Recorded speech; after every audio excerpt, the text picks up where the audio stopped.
আসসালামু আলাইকুম বন্ধুরা, দেখতে পাচ্ছেন গণতন্ত্র বাংলাদেশ সরকার কর কমিশন কার্যালয় কর অঞ্চল 19 ঢাকা বা পেড অফিস অথবা ট্যাক্স অফিস নামে অনেকে চিনে থাকেন। এখানে সম্পূর্ণ নতুন একটি নিয়োগ বিজ্ঞপ্তি প্রকাশ পেয়েছে। আর এখানে আপনারা এসএসসি পাস এবং এইচএসসি অনার্স এমনকি মাস্টার্স পাস কিভাবে এখানে আবেদন করবেন সেই বিষয়ে এখন আমি একটু দেখিয়ে দেব আপনাদেরকে। তার আগে বলতে চাই, যারা এখনো আমাদের এই চ্যানেলটি সাবস্ক্রাইব করেন না, প্লিজ আমাদের এই চ্যানেলটি সাবস্ক্রাইব করে রাখেন। এখানে নিত্য নতুন সব ভিডিওগুলো আপডেট, সরকারি যত আপডেট নিয়োগ বিজ্ঞপ্তিগুলো আছে সবগুলো এখানে দেওয়া হবে এবং আমাদের ওয়েবসাইটের মাধ্যমে এগুলো পেয়ে যাবেন। অফিস সহায়ক পদ গ্রেড 20, বেতন 8,250 টাকা থেকে 20,010 টাকা। পদ সংখ্যা 22টি।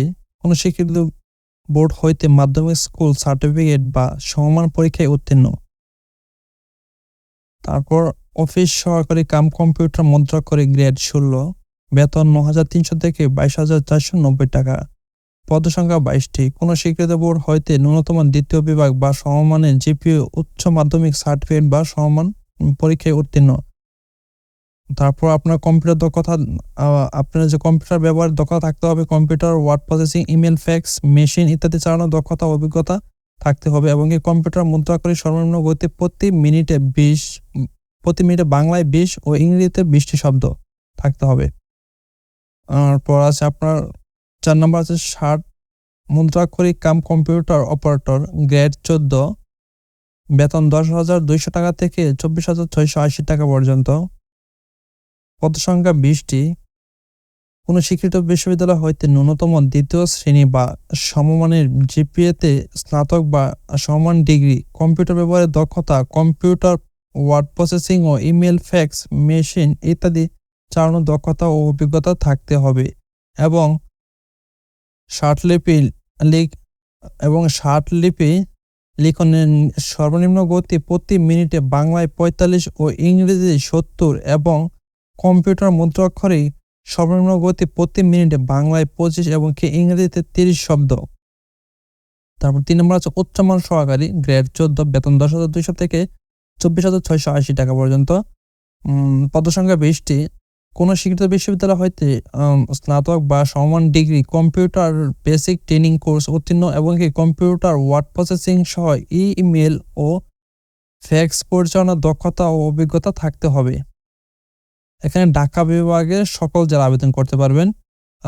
তারপর আছে প্রধান সহকারী গ্রেড 13, বেতন 11,000 থেকে 26,590 টাকা পর্যন্ত। পদ সংখ্যা 19টি। কোনো স্বীকৃত বিশ্ববিদ্যালয় হইতে দ্বিতীয় শ্রেণী স্নাতক বা সমমান ডিগ্রি সমতুল্য সিজিপিএ হতে হবে। এখানে মাদ্রাসা বোর্ড থেকে যারা পাস করছেন তারা ডিগ্রি সমতুল্য ডিগ্রি পাস আবেদন করতে পারবেন।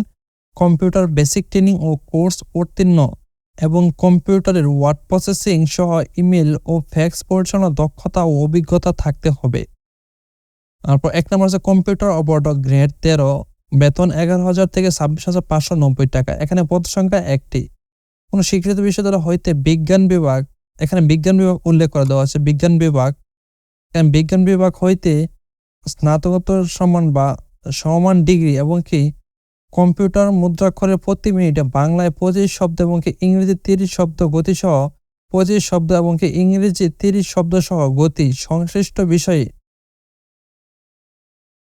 স্ট্যান্ডার্ড অ্যাপ্লিকেটেড টেস্ট উত্তীর্ণ হতে হবে। এখানে হচ্ছে আপনার যে কম্পিউটারের যে প্র্যাকটিক্যাল একটা পরীক্ষা আছে সেটাতে আপনাকে অবশ্যই উত্তীর্ণ হতে হবে, তা না হলে কিন্তু আপনাকে হবে না।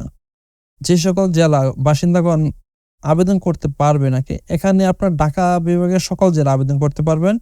তারপর এখানে দেওয়া আছে কিছু জেলা দেওয়া আছে, এই যে 6 নম্বর ক্যাটাগরি 6 নম্বর পদের জন্য রাজবাড়ী এবং শরীয়তপুর জেলা ব্যতীত ঢাকা বিভাগের অন্যান্য সকল জেলার প্রার্থীগণ আবেদন করতে পারবেন।